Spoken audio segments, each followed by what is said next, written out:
meaning ang may-ari nito ay yung mga dating POGO operators at binibenta ng isang dating security guard. So, binibenta niya to sa halagang 600,000 pesos. International Mobile Subscriber Identity Catcher o Text Blaster nakuha ng Philippine National Police sa isang dating security guard ng Philippine Offshore Gaming Operators. Yung sa liempo lang talaga kami babawi. Sana man lang kahit mga 420. Kasi malaki na bababa namin ang benta nun, dati 480. 450 yung pinakamababa namin doon. O di, okay na din kahit 420. Ilang retailers hinihiling na itaas pa ng kaunti ang itinakdang maximum suggested retail price sa karne ng baboy. Kailangan natin dito, huwag nang maulit yung mga nangyayari kung papaano sila nadadala doon through illegal migration corridors. Recruiters ng mga overseas Filipino worker na biktima ng scam hub sa Myanmar, sasampahan ng kaso ng Department of Migrant Workers. Marami pong fictitious na names. But again, tama nga po yung sinabi nyo na it will prove the greater point and it will strengthen the case, specifically yung sa article po na yun. Fictitious recipients ng confidential funds ni Vice President Sara Duterte, matibay na ebidensya umano sa impeachment.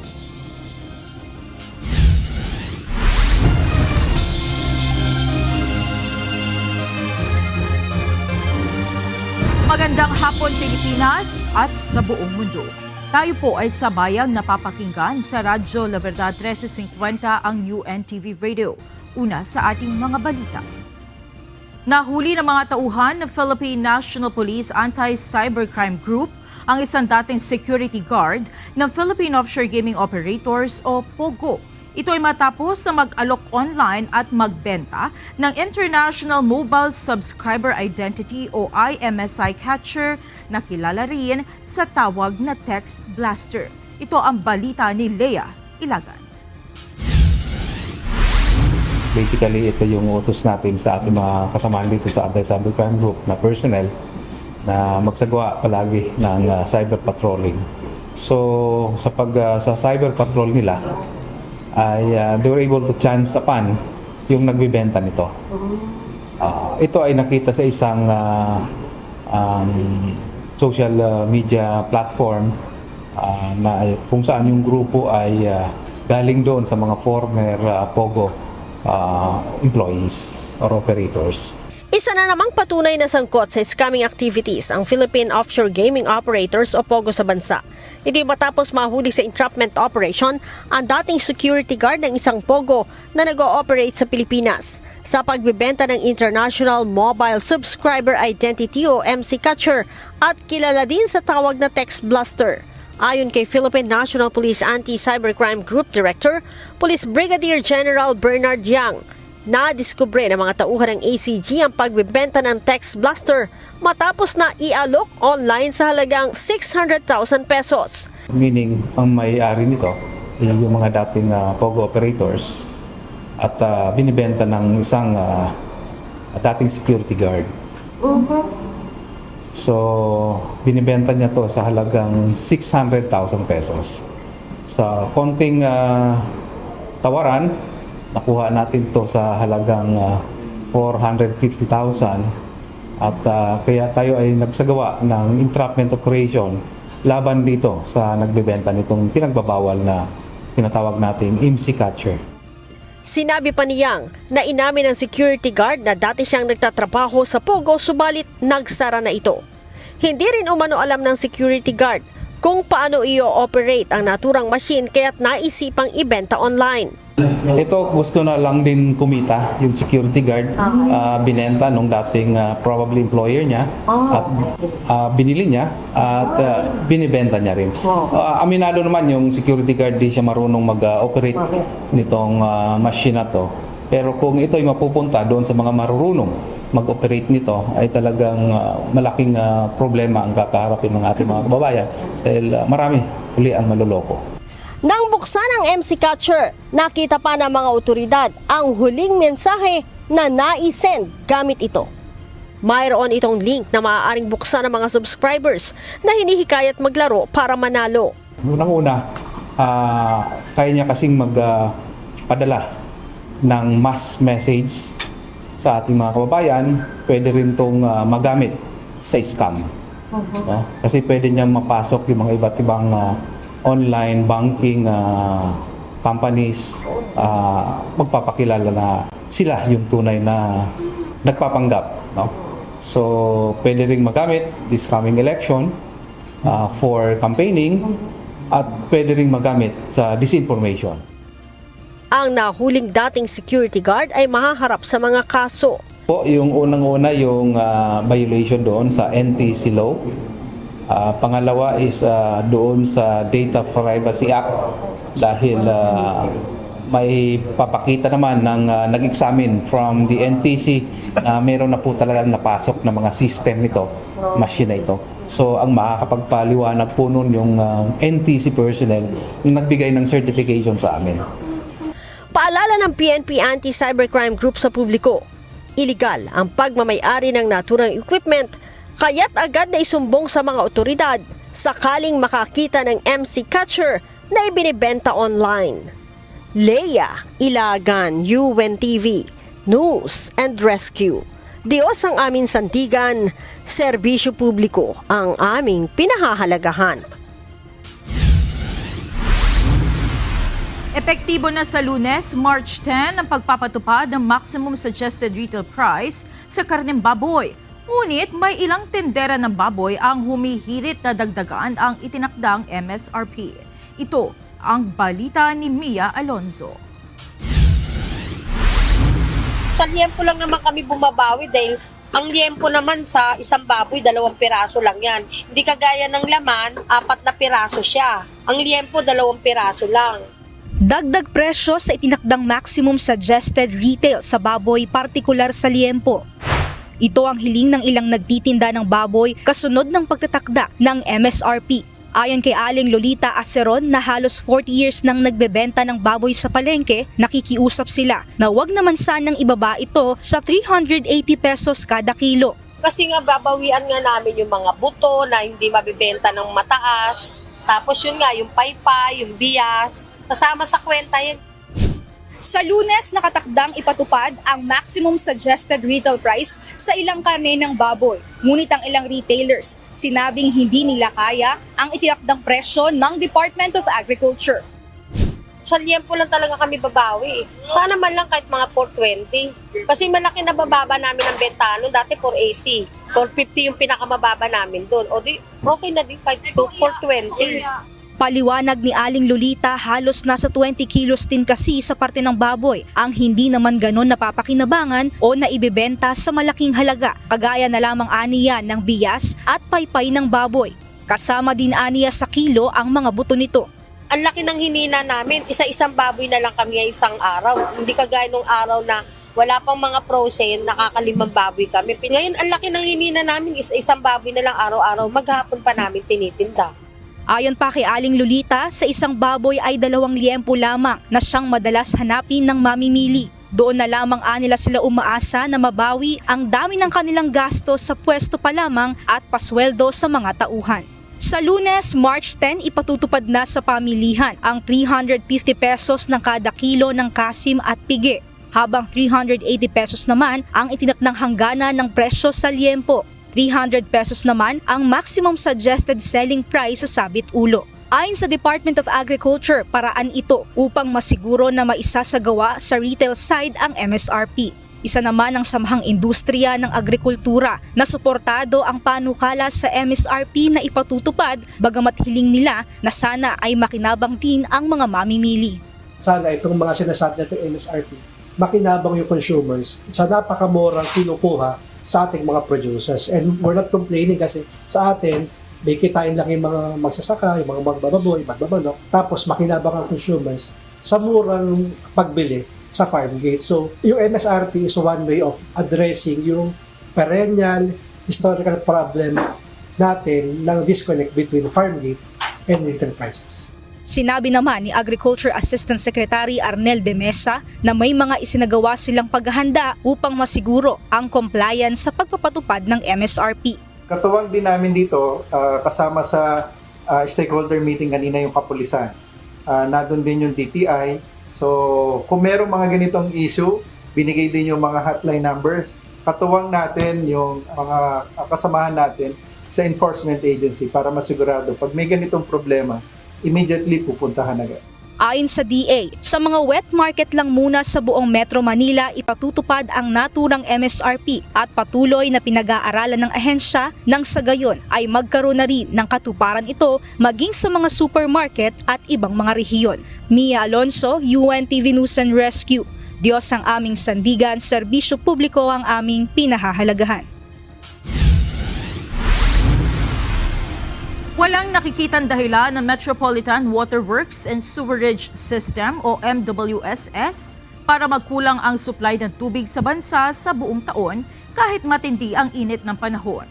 Ayon sa MWSS, tumataas ng 10 hanggang 15% ang demand sa tubig dulot ng dry season mula Marso hanggang Mayo. Ngunit naniniwala ang ahensya na hindi magkakaroon ng water shortage sa bansa dahil nakapag-ipon ng tubig sa mga dam, dulot ng mga shearline at amihan.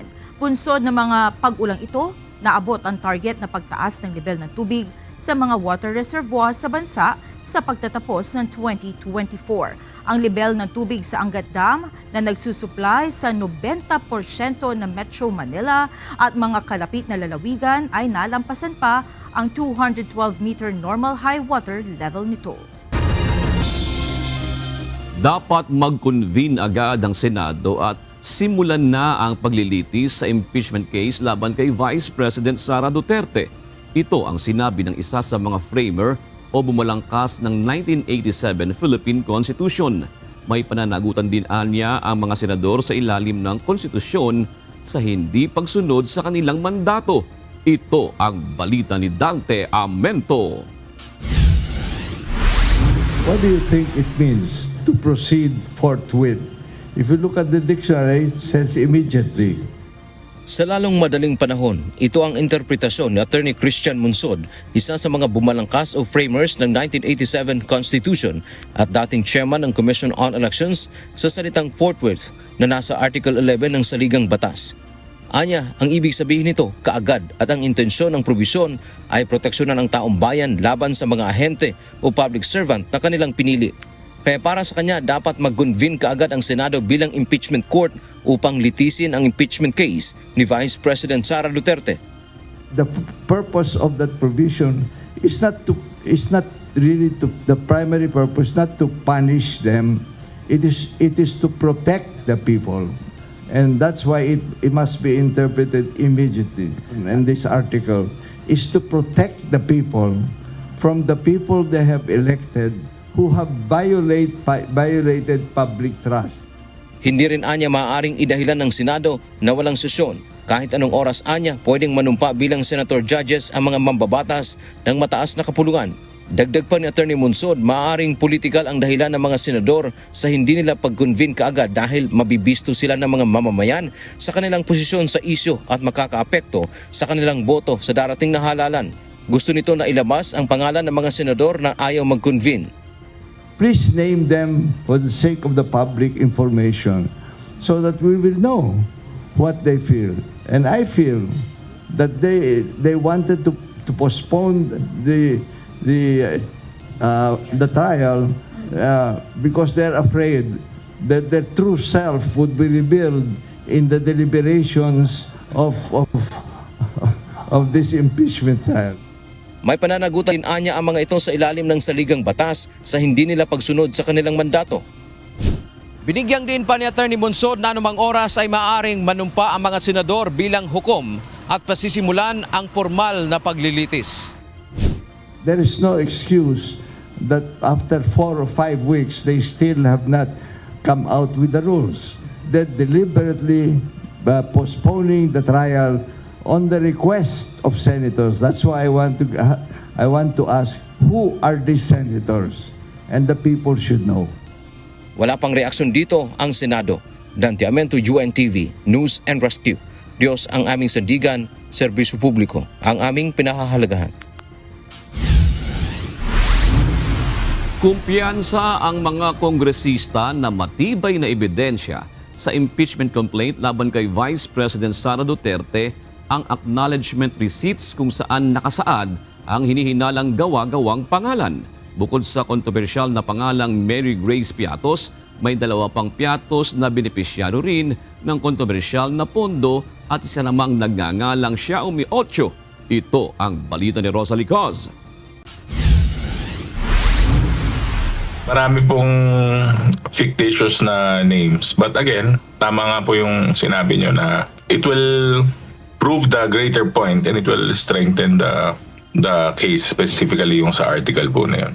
Kaduda-duda ang ilan pang pangalan sa confidential funds ni Vice President Sara Duterte. Ayon sa pahayag ni House Deputy Majority Leader, La Union 1st District Representative Paulo Ortega. Bukod sa kontrobersyal na pangalang Mary Grace Piatos sa listahan, meron din anyang Pia Piatos Lim, Renan Piatos at Xiaomi 8. Ang mga pangalang ito nakasulat anya sa acknowledgement receipts ng confidential funds ng Office of the Vice President. Naka-attach na ang mga ito sa articles of impeachment na transmitted sa Senado laban sa pangalawang Pangulo. Nakasaad sa ikalawang article of impeachment laban kay VP Duterte ang pagsira sa tiwala ng publiko at graft and corruption dahil sa umano'y maling paggamit at paglustay sa confidential funds na inilaan sa OVP at Department of Education sa ilalim ng Vice Presidente.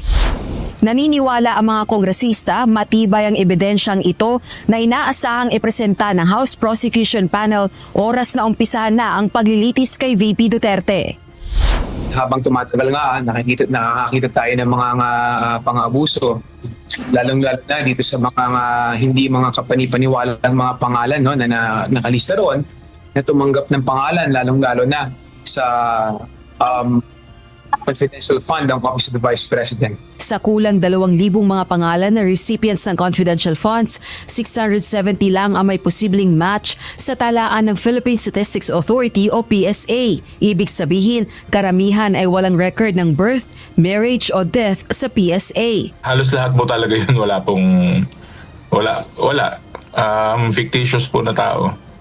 Fake tips. Makailang beses na tumanggi si VP Duterte na ipaliwanag ang mga pinaghihinalaan ng mga kongresistang gawa-gawang recipients ng confidential funds. Sa July 30 naman, inaasahang umpisahan ng Senado ang paglilitis kay VP Duterte bilang isang impeachment court. Rosalie Coz, UNTV News and Rescue. Diyos ang aming sandigan, serbisyo publiko ang aming pinahahalagahan. Walang magiging interruption sa operasyon ng Department of Information and Communications Technology kasunod ng pagbibitiw ni Secretary Ivan John Uy. Sa inilabas na pahayag ng DICT, sinabi ni Assistant Secretary for Legal Affairs Renato Paraiso na tuloy ang kanilang trabaho sa gitna ng pagbabago sa pamunuan. Umaasa rin sila na may pagpapatuloy ng itatalagang officer in charge ang mga plano ng Marcos administration sa ilalim ng bagong Pilipinas. Ayon pa kay Paraiso, nagpaabot na ng kanyang pasalamat si Uy kay PBBM sa pagkakataong ibinigay sa kanya para makapagsilbi sa taong bayan. Nilapatan ng paunang lunas ng UNTV News and Rescue Team ang isang lalaking sugatan sa ginawang operasyon ng Philippine National Police sa Bacolod City. Bago ito, isang pasyenteng nahihirapang huminga ang nirespondehan din ng rescue team sa naturang lusod. Ito ang balita ni Lisel Nael. Isang 40 anyos na lalaki ang sugatan sa Bacolod City. Ang tinulungan ng UNTV News and Rescue Team pasado 2:00 ng madaling araw kanina. Idinaing ng pasyente ang pananakit ng kanyang leeg at dibdib na dulot ng kanyang pagpupumiglas habang nasa kalagitnaan ng operasyon ng mga pulis. Mayroong pamumula sa kanyang dibdib kaya nag-apply ng cold compress ang rescue team at minonitor din ang kanyang vital signs. Nasa kustodiya na ng mga pulis ang lalaki sa PNP Station 2, Bacolod City. Iniimbestigahan pa ito at aasahan na kung sakaling mag-request ang pasyente na dalhin siya sa ospital ay i-assist nila ito. Bandang alas 12 ng madaling araw naman kanina nang makatanggap ng tawag ang UNTV News and Rescue Team mula sa Disaster Risk Reduction and Management Office upang tulungan ng isang residente ng Barangay 1 Bacolod City dahil ito ay nahihirapang huminga. Agad na nagtungo ang rescue team upang tingnan ang kalagayan ng pasyente. Nadatna ng grupo ang 60 anyos na lalaking nakaupo sa gilid ng daan kasama ang kanyang mga kapitbahay. Kinuna ng vital signs ang pasyente at dahil mababa ang oxygen saturation nito, ginamitan ito ng oxygen delivery device para makapag-supply ng oxygen sa kaniya. Sa kabila ng mga paunang lunas na ibinigay sa pasyente, hindi pa rin bumabalik sa normal ang oxygen level nito at nahihirapan pa rin siyang huminga. Kaya minabuti na ng UNTV News and Rescue Team na dalhin sa ospital ang pasyente. Sa kasalukuyan ay nakakonfine ang pasyente sa Corazon Locsin Memorial Regional Hospital. Nakatanggap ng tawag ang UNTV News and Rescue sa nangyaring aksidente sa A. Bonifacio, northbound Barangay Balingasa, Quezon City, bandang 1:30 ng madaling araw kanina. Ayon sa 42 anyos na biktima, nabigla siya sa pagpreno, sanhi upang madulas ang gulong ng kanyang motor sa harapan. Nagtamo ito ng gasgas sa ulo, kaliwang pisngi at kanang kamay. Agad naman itong nilapatan ng paunang lunas ng rescue team, ngunit tumanggi nang magpadala sa ospital. Lizel Nael, UNTV News and Rescue. Diyos ang aming sandigan, serbisyo publiko ang aming pinahahalagahan. Maaring magdulot ng sakit sa ilang individual ang sobrang init ng panahon. Ayon naman sa Philippine Health Insurance Corporation o PhilHealth, may benefit package sila sa pagpapaospital para sa mga makararanas ng heat stroke, heat cramps at heat exhaustion. Ito ang balita ni Jed Neresina.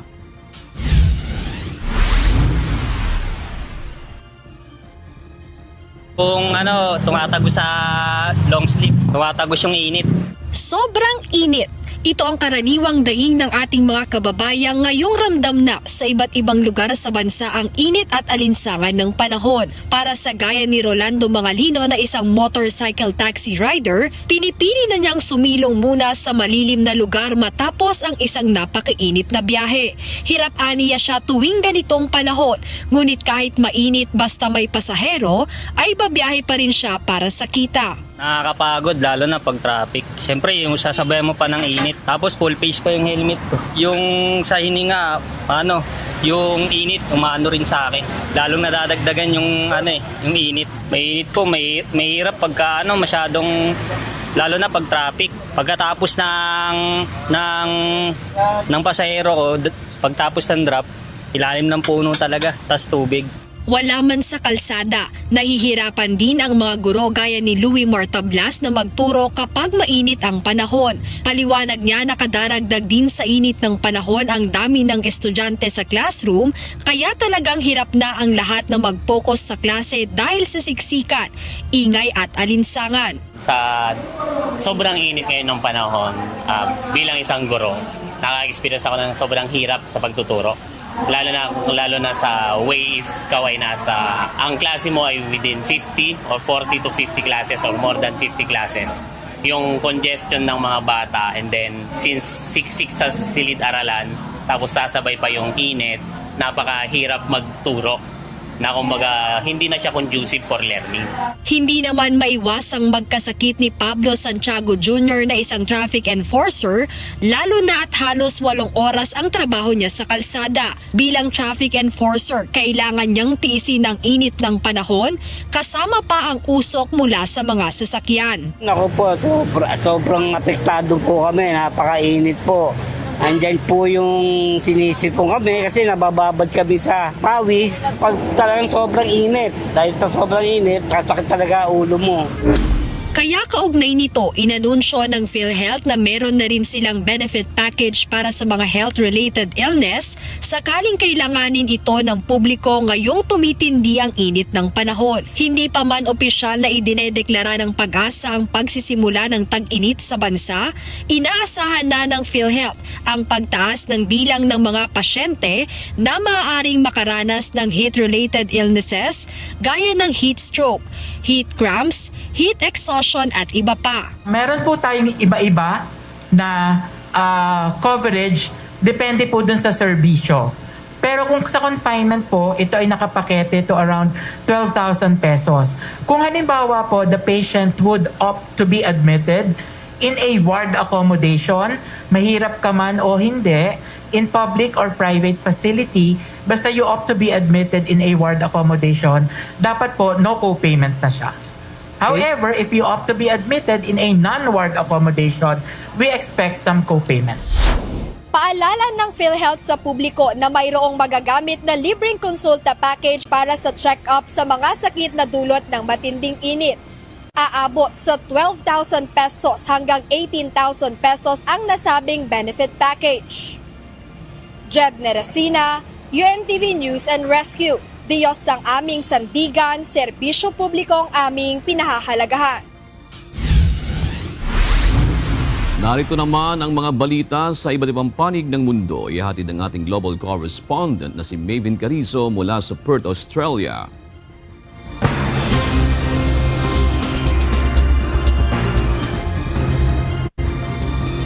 Kinansela ng South Korean court ang arrest warrant na inisyu laban kay impeached President Yoon Suk-yeol. Dahilan para palayain ito sa pagkakakulong. Enero ngayong taon nang arestuhin si Yoon dahil sa insurrection charges kasunod ng deklarasyon nito ng martial law. Wala pang komentaryo sa ngayon ang tagapagsalita ng South Central District Court. Para naman sa kampo ni Yoon, nagpapakita ito na nananatiling buhay ang rule of law sa South Korea. Inaasahang palalayain na si Yoon at dadalo sa mga paglilitis.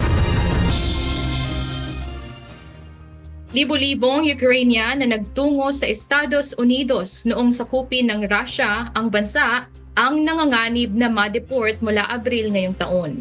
Ayon sa isang opisyal ng White House, plano ni US President Donald Trump na i-revoke ang temporary legal status ng nasa 200,000 Ukrainian refugees sa US. Bahagi ito ng plano ng Trump administration na alisan ng legal status ang nasa 1.8 million migrants na pinayagang pumasok sa bansa sa ilalim ng Temporary Humanitarian Parole Program ng administrasyon ni Joe Biden. Nasa 11 lobo ang hinihilalang mula sa China ang namataan ng Taiwan authorities malapit sa kanilang bansa sa loob ng 24 na oras. Ayon sa Taiwan Defense Ministry, bukod sa 11 lobo, 5 Chinese aircraft at 6 na warship din ang kanilang namataan. Ito na ang pinakamalaking bilang ng Chinese balloons na namataan malapit sa island nation simula noong December 2023. Kinundi na rin ng Taipei ang pagsasagawa ng China ng live fire sa katimugang bahagi ng bansa. Pinalaga naman ito ng Beijing at inakusahan ang Taiwan na pure hype ang routine training na isinasagawa nito. Isa ang nasawi habang 2 ang sugatan sa nangyaring pagsabog sa isang planta ng auto parts sa Aichi Prefecture, Japan, ayon sa mga otoridad. Nangyari ang pagsabog sa isang dust collector sa Fukuoka plant na nagsusupply ng auto parts sa isang kilalang automobile company. Isang katulad na insidente ang nangyari sa parehong pabrika noong 2023 na nagdulot ng partial production suspension sa ilang domestic plants ng nabanggit na auto manufacturer. Patuloy pa rin iniimbestigahan ang pangyayari. Natagpuan ang isang hindi sumabog na bomba mula sa ikalawang digmaang pandaigdigan malapit sa Gare du Nord train station sa Paris, France. Nagdulot ito ng pagkaantala ng serbisyo ng tren sa nasabing istasyon dahil natagpuan ang bomba sa gitna ng mga riles sa St. Denis habang isinasagawa ang overnight maintenance work. Agad namang nagsasagawa ang mga otoridad ng security operations upang suriin ang natagpuang pampasabog at kung paano nila ito ligtas na matatanggal. Pinapayuhan naman ang mga pasahero na manatiling nakaantabay sa mga update mula sa mga operator ng tren dahil patuloy pa rin ang pagkaantala at kanselasyon ng biyahe bunsod ng umiiral ng mga hakbang pangseguridad. At yan ang mga balita sa iba't ibang panig ng mundo. Mula dito sa Perth, Australia, ako si Maven Carizo. Magandang gabi. Mayroon pa ring overseas Filipino workers o OFW sa biktima ng human trafficking ang naghihintay na ma-rescue mula sa isang scam hub sa Myanmar. Ayon sa Department of Migrant Workers o DMW, plano nilang sampahan ng kaso ang mga illegal recruiter na nagdawit sa mga inosenteng OFW sa mga ganitong klaseng pandaraya. Ito ang balita ni Ivan Alvarez. So inalam po natin and we're willing to file the necessary criminal case at sasampahan po natin yung mga nag-recruit po sa kanila. Tuloy-tuloy ang isinasagawang repatriation efforts ng Department of Migrant Workers o DMW, katulong ang Department of Foreign Affairs o DFA sa mga overseas Filipino workers na napuwersang magtrabaho sa isang scam hub sa Myanmar. Ayon kay Migrant Workers Undersecretary Bernard Olalia, bukod sa pagpapauwi sa mga biktimang OFW, inaalam na rin ng kanilang kagawaran kung sino-sino ang mga recruiter ng mga ito upang makasuhan ng criminal charges. Ang kailangan natin dito, huwag nang maulit yung mga nangyayari kung papaano sila nadadala doon through illegal migration corridors.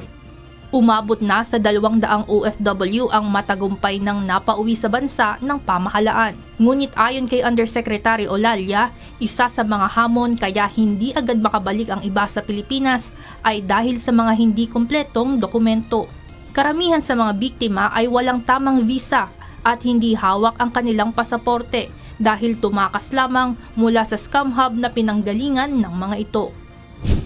Nagbigay naman ng babala si Migrant Workers Secretary Hans Leo Kakdak sa mga nagnanais magtrabaho abroad na huwag agad maniwala sa mga online job recruitment dahil malaki ang posibilidad na illegal ang mga ito.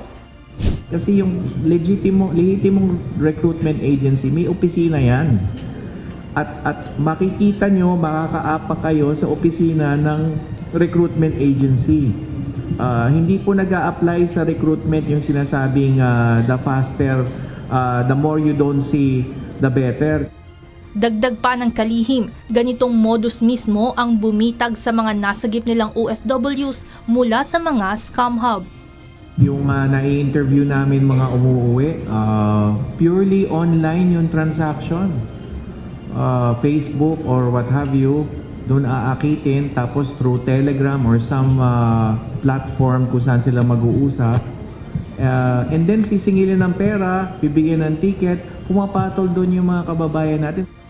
Mulit-muli naman ang paalala ng kagawaran na huwag tangkain ng sinuman na umalis ng bansa gamit ang illegal backdoors, kundi siguraduhin na dumaan lahat sa tamang proseso ang mga dokumento upang hindi mabiktima ng iba't ibang klase ng panloloko.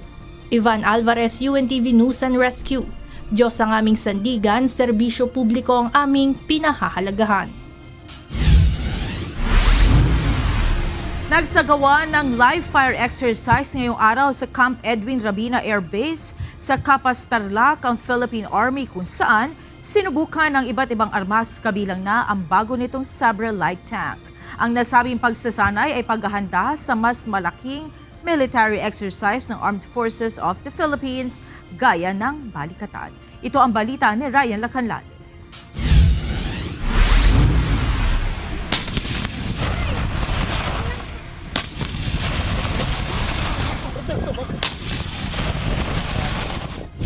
Mounted ng 105mm cannon, sunod-sunod na tinarget ng mga Zebra light tank ng Philippine Army ang mga kunwari kalaban sa layong 7 hanggang 800 metro. Ito ang unang pagkakataon na ginamit ang mga tangke sa field training exercise simula nang dumating ito sa Pilipinas noong nakaraang taon. Ang senaryo, mayroong grupo ng kalaban na naisakupin ng bansa Para mapigilan ng kalaban, didepensa ang Philippine Army gamit ang iba't ibang armas kabilang ang Atmos 155mm self-propelled howitzer, 81mm at 60mm mortars at ang Sabra light tank. As I mentioned, na-focus natin dito is combined arms warfare. So for ground operations, it's a combination of infantry, artillery, and armored units working side by side together. So part of it is not only do we test the capability of these arms, but also how they work together as part of a combined arms team. Nabili ng Pilipinas ang 30 units ng Sabra light tank sa Israel sa halagang 94 billion pesos sa ilalim ng AFP Modernization Program Horizon 2. 2023 at 2024 dumating sa bansa ang ilang unit nito. Kayang tamaan ng Sabra light tank ang target sa layong 11 hanggang 16 na kilometro.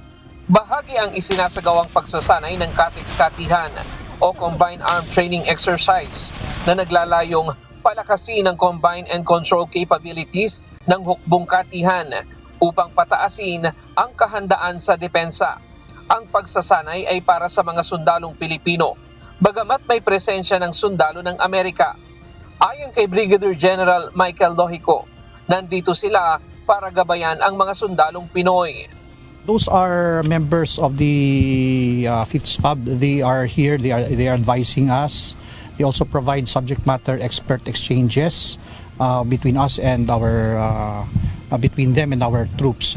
So they're not only deployed here; they're also deployed all over Asia. They are part of. They belong to the first corps of the U.S. Army. Ang Katex-Katihan ay paghahanda na rin ito para sa mas malaki pang mga pagsasanay gaya ng selective exercise at balikatan na isasagawa ngayong buwan ng Marso at Abril. Mas malaki rin ang isasagawang balikatan ngayong taon kumpara sa nakalipas na taon dahil bukod sa Estados Unidos ay sasama rin ang Australian Defense Force, Japan Defense Force at iba pang kaalyadong bansa. Okay, so this balikatan for this year, it will be our full battle test. So we will be executing the concept of operations for our bilateral defense of the sovereignty of the Philippines. Opisyal na nagsimula ang Katex-Katihan noong March 3 at magtatapos sa March 12. Ryan Lacanlale, UNTV News and Rescue. Diyos ang aming sandigan, serbisyo publiko ang aming pinahahalagahan. Mahigpit nang ipatutupad ng Department of Transportation ang 45-second rule ng paghihintay ng mga bus sa kada estasyon ng EDSA busway. Layo nito na maiwasan ang pagbababad ng mga bus sa pagsasakay ng mga pasahero na nagdudulot ng mahabang pila at matinding traffic. Ito ang balita ni JP Nunez. Kami nagtatrabaho, minsan nagmamadali ka. Kasi yung bawat terminal, ang tagal-tagal kasi ng delay. Bawat station kasi actually matagal. Natatagalan or nalilate. Problema ng mga regular na commuter sa EDSA busway ang matagal na pagbabad ng mga bus sa istasyon nito para maghintay at magsakay ng mga pasahero. Sa dating sistema, nakadepende sa mga nagbabantay na SAIC personnel kung kailan nila paaalisin ang mga bus dahil hindi gumagana ang mga timer. Pero ayon sa Department of Transportation, isinaayos na nila ito at nasa 90% na ng lahat ng timer sa mga istasyon ng busway ay gumagana na ngayon. Dahil dito mahigpit ng ipatutupad ng DOTR ang 45 seconds na laybay o oras ng paghihintay. Ayon sa DOTR, meron silang itinalagang mga SAIC personnel sa southbound at sa northbound ng lahat ng istasyon ng EDSA busway. Layo ng mga ito na tiyakin na makasusunod ang lahat ng mga driver sa 45-second rule na itinalaga sa kanila para magsakay ng mga pasahero. Sa pananaw ng mga bus driver, mas magiging patas na sa lahat ang pagsasakay ng mga pasahero. Pero umaasa sila na istrikto itong mapatutupad dahil baka kalaunan ay mabaliwala rin. Napakaganda yun kasi parehas. Nakikita mo talagang, nakikita mo sa 45 seconds talaga. Pero depende, pag maraming tao, baka mahirapan din yung mga tao. Kasi hindi mapigilan ang mga pasahero. Patas po talaga yun. Kung papatupad talaga po nila, kung kurso nilang ganyan, alis ka na. Talagang susundin talaga namin yun. Umaasa naman si Transportation Secretary Vince Dizon na masasanay din ang mga bus driver. Layon-anya ng naturang polisiya na maging mas maayos ang daloy ng mga bus. Inilagay ang 45-second rule dahil naobserbahan ng DOTR na may mga bus driver ang naghihintay ng matagal sa istasyon na minsan ay nagdudulot na ng mahabang pila ng mga bus at traffic sa ibang mga motorista. Samantala, iniulat ng Special Action and Intelligence Committee for Transportation o SAIC na umakyat ng 34% ang bilang ng mga pasahero sa EDSA busway. Ito'y sa unang 2 buwan pa lang ng 2025. Batay sa datos ng SAIC, ngayong January 2025, merong nasa higit 5 million na mga pasahero ang sumakay sa EDSA carousel habang halos 5 million naman noong February. Sa kabuuan, umaabot ng nasa higit 10 million ang lahat ng mga pasahero sa unang 2 buwan ng taon. Mas mataas ito kung ikukumpara sa halos 4 million noong January 2024 at halos 4 million din noong February 2024. Naaabot lang ng halos 8 milyong mga pasahero. Bunsod nila ito ng mas mahigpit na pagpapatupad ng patakaran sa EDSA busway, kaya mas dumami ang mga pasahero. Dahil anila sa pagtutulungan ng mga law enforcement agency na bawasan ang mga violator kaya nagiging maluwag ang daloy ng mga bus sa EDSA carousel. JP Nunez, UNTV, News and Rescue. Diyos ang aming sandigan, serbisyo publiko ang aming pinahahalagahan. Tinitiyak ng management ng MRT3 na kakayanin ng mga air conditioning system ng mga bagon na tren ang tumataas na heat index. Ayon kay MRT3 General Manager Engineer Oscar Bongon, napalitan na ang mga air conditioning system ng MRT3 noong pang 2019. Regular din anya ang ginagawang maintenance dito at agad na isinasaayos kapag mayroong complaint ang mga commuter sa sirang aircon. Sa ngayon, wala pa namang iniuulat ang MRT3 na naging problema ng mga pasahero sa air conditioning nito habang patuloy na nararanasan ang mataas na heat index. Ito pong mga bago natin, nung nag-rehabilitate si Sumitomo, lahat po ng unit pinalitan. Kaya kumaga po, nakakasiguro tayo na nasa bagong kondisyon yan.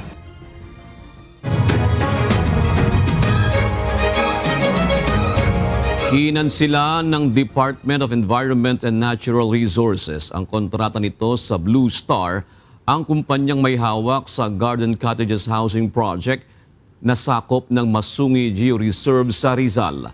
Ayon sa DNR, partikular na kinansela nito ang 2002 Supplemental Agreement dahil sa ilang issue ng iligalidad, kawalan ng bidding at ilang probisyon na hindi natupad ng Blue Star Construction Development Corporation.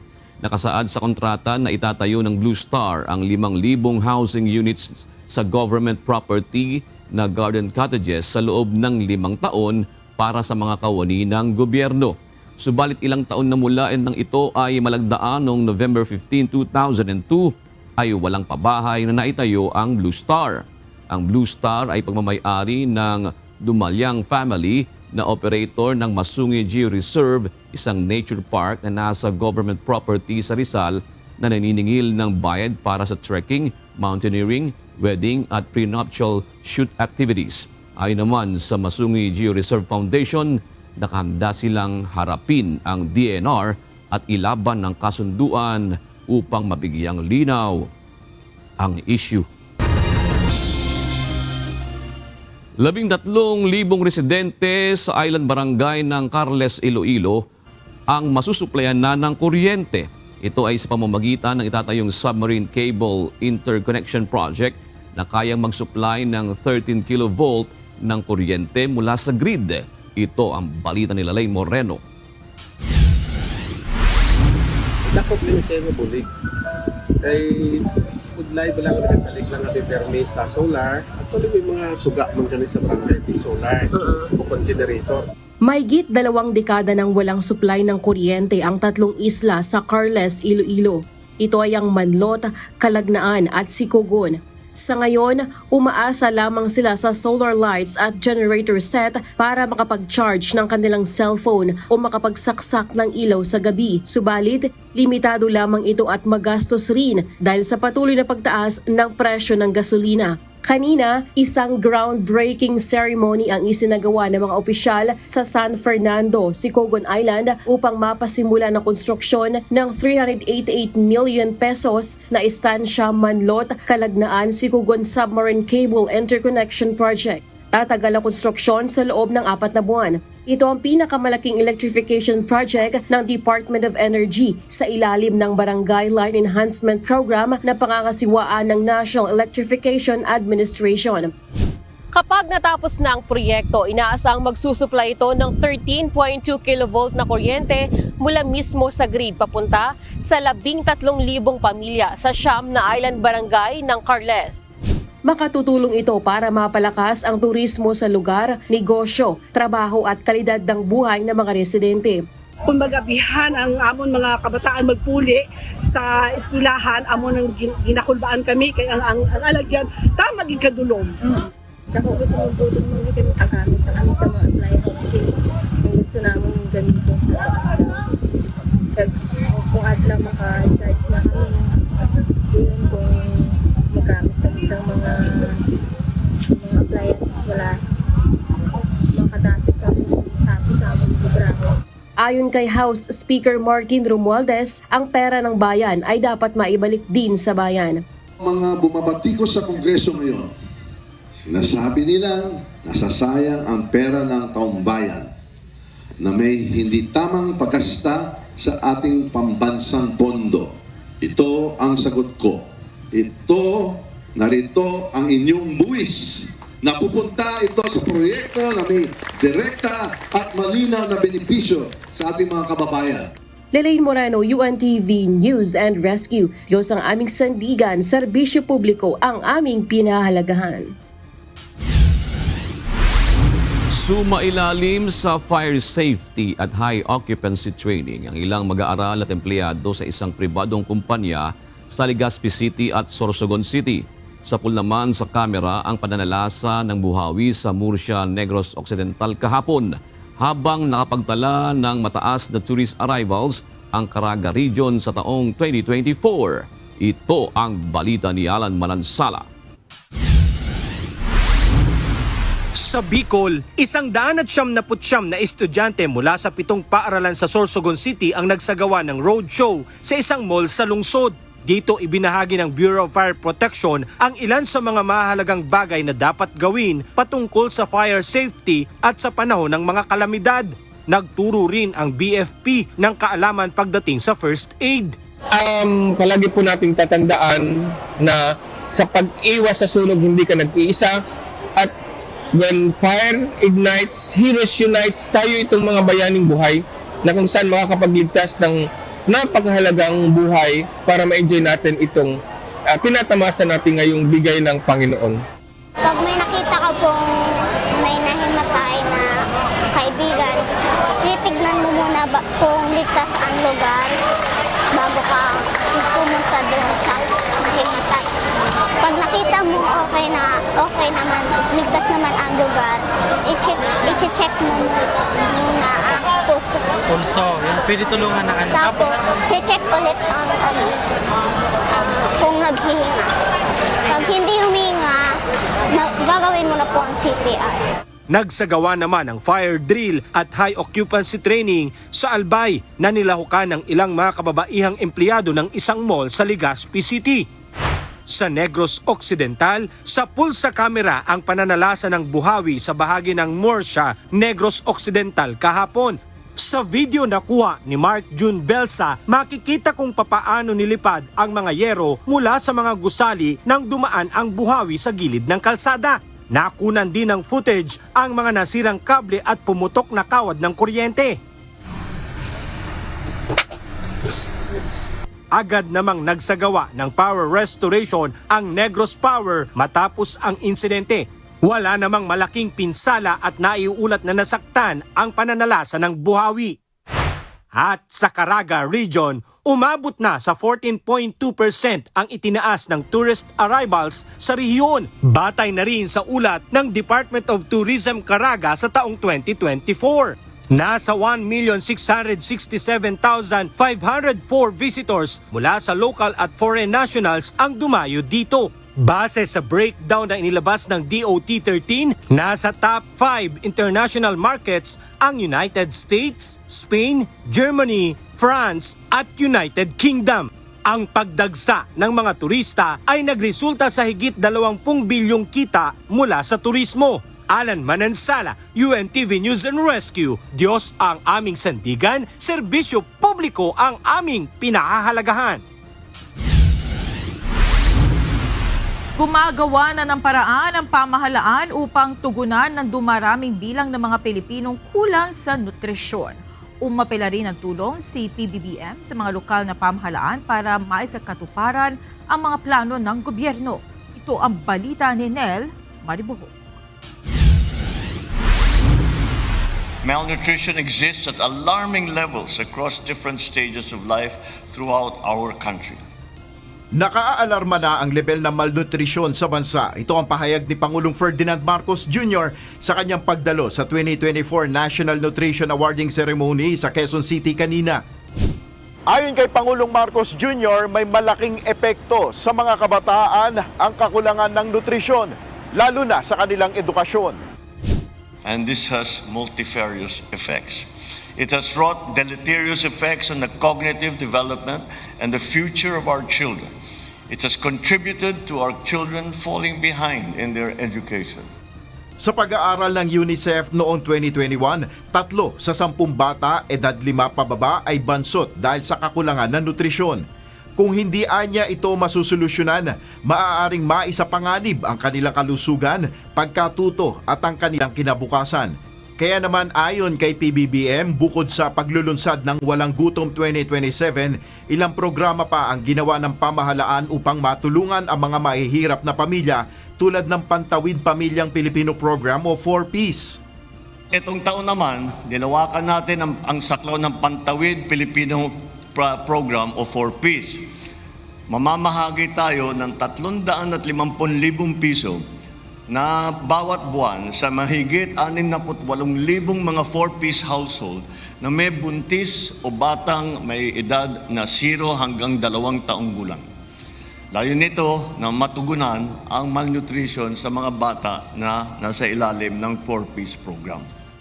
Nanawagan rin si PBBM sa mga lokal na pamahalaan na mabuhunan para sa nutrisyon.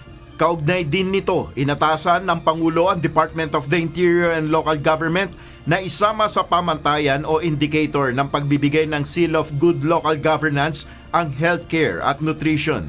Nel Maribuhok, UNTV News and Rescue. Diyos ang aming sandigan, serbisyo publiko ang aming pinahalagahan.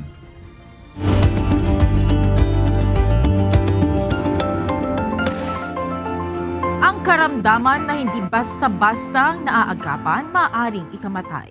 Gaya ng biliary atresia na karaniwan sa mga bagong panganak na sanggol. Gayunman, kung maagang magagamot, malaki ang pag-asa na humaba pa ang buhay ng pasyente. Ito ang balita ni Kichi Cipriano. Ang biliary atresia ay sakit po sa atay, but i-compare nyo sa ibang sakit, ito ay walang gamot. So yung mga ibang sakit katulad ng hepatitis, di ba, nakukuha yan sa gamot. Pag biliary atresia kasi, pasyang gamot, iba ang treatment nito. Ang atay ay isa sa pinakamahalagang organ ng ating katawan. Ito ang naglilinis ng dugo at tumutulong sa pagtunaw ng pagkain o inumin.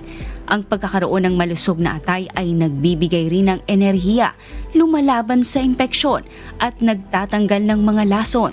Ngunit paano kung ito ay problema, lalo na sa mga bata? Ayon kay Dr. Marie Imelda Belen V. Tugsales, isang pediatric gastroenterologist mula sa Makati Medical Center, ang biliary atresia ay hindi lamang basta liver disease na naaagapan sa gamot at ang sakit na ito ay karaniwan sa mga sanggol. Ang biliary atresia ay sa mga babies yan napapansin. So it's diagnosed in newborn babies less than 1 year old. Ang mga sintomas nito ay karamihan lumalabas sa mga sanggol na mas bata sa 1 taon at hindi dapat ipagwalang bahala dahil maaaring magdulot ng lubhang komplikasyon. Ang mga unang napapansin ay naninilaw ang bata. Okay, naninilaw, tas ang kulay ng kanilang dumi ay maputla. So at we call it a colic stool. Parang beige or parang kulay gatas or kulay clay. Ayaw natin yon kasi hindi nakakalabas yung tinatawag namin bile. So baka yun, may bara. And usually late stage, napapansin nila na lumalaki yung tiyan ng bata. Kasi pagka ganon, ibig sabihin, lumalaki na yung atay ng bata. Ang biliary atresia, kung maagang matutukoy at magagamot, mas mataas ang pag-asa ng paggaling ng sanggol. At para sa iba pang impormasyon ukol sa biliary atresia, tunghayan ng programang Doctors on TV this Sunday, 7 a.m. only here at UNTV. Kichi Cipriano, UNTV News and Rescue. Diyos ang aming sandigan, serbisyo publiko ang aming pinahalagahan.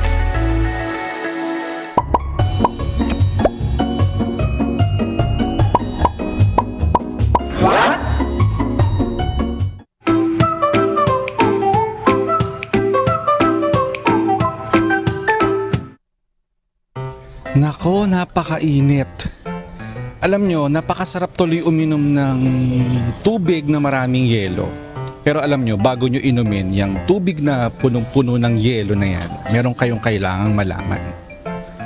Ayon sa mga eksperto, tumataas ang global temperatures tuwing tag-init at ngayong taon posibleng umabot sa 40 degrees Celsius hanggang 50 degrees Celsius ang init sa ilang bahagi ng Asya, kabilang ang Pilipinas. Pero may paniniwala na delikado raw uminom ng napakalamig na tubig kapag sobrang init. Sinasabi ng ilan, maaring pumutok ang maliliit na ugat o magdulot ng stroke. Pero totoo ba ito? Ayon sa Harvard Medical School at iba pang pag-aaral, walang direktang ebidensya na nagpapakita na ang malamig na tubig ay nagiging sanhi ng pagputok ng ugat o stroke. Sa katunayan, nakakatulong ang malamig na tubig sa pagpapalamig ng katawan. Sa mga atleta, ginagamit ito para bawasan ang body heat at maiwasan ang heat stroke. Pero tandaan, kung galing ka sa matinding init, mas mabuting uminom muna ng maligamgam na tubig o dahan-dahanin ang pag-inom ng malamig na tubig para maiwasan ang shock sa katawan. Sa panahon ng matinding init, ang pinaka-importanting gawin ay uminom ng sapat na tubig, umiwas sa direktang sikat ng araw at manatili sa malamig na lugar. Kaya po, ang init, hindi po natin yan maiiwasan. Pero ang heat stroke, pwede pong maiwasan. Sana po may natutuhan kayo at laging tatandaan, mapalad po ang tao na nakakasumpong ng karunungan at ang tao na nagtatamo ng kaunawaan.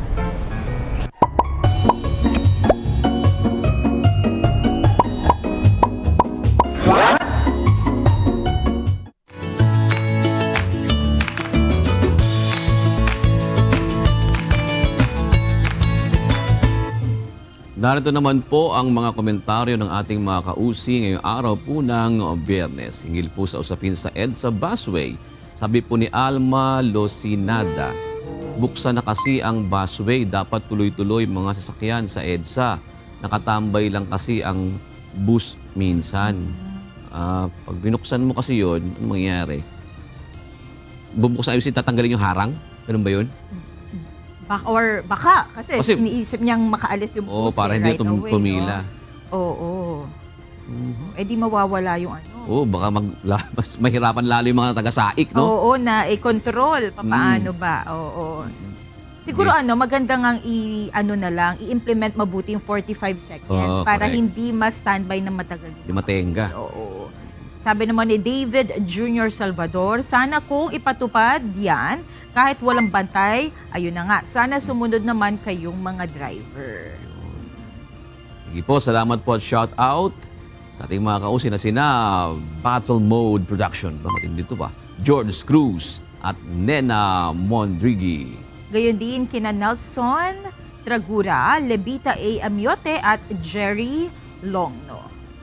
At sa ating po mga kasambahay, kung may mga istorya po kayo nais balikan sa Ito Ang Balita, pwede niyo po ito muli mapanood sa aming mga official social media account. Magtungo lamang po sa UNTV News and Rescue YouTube channel at i-click ang subscribe button.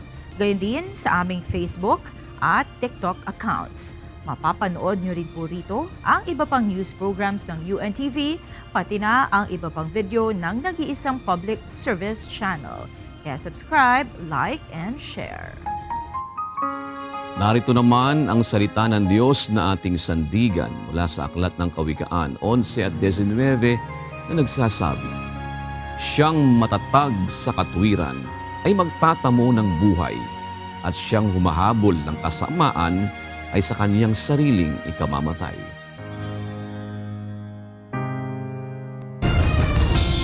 At yan ang naging kabuuan ng ating balitaan ngayong gabi. Aming inilahad ng buong katapatan kung paano namin nasaksihan. Kayo po'y makapagtitiwala ng aming nakita at narinig, ang aming ibinabalita. At dito po sa UNTV, Diyos ang aming sandigan, serbisyo publiko ang aming pinahahalagahan. Magandang gabi po.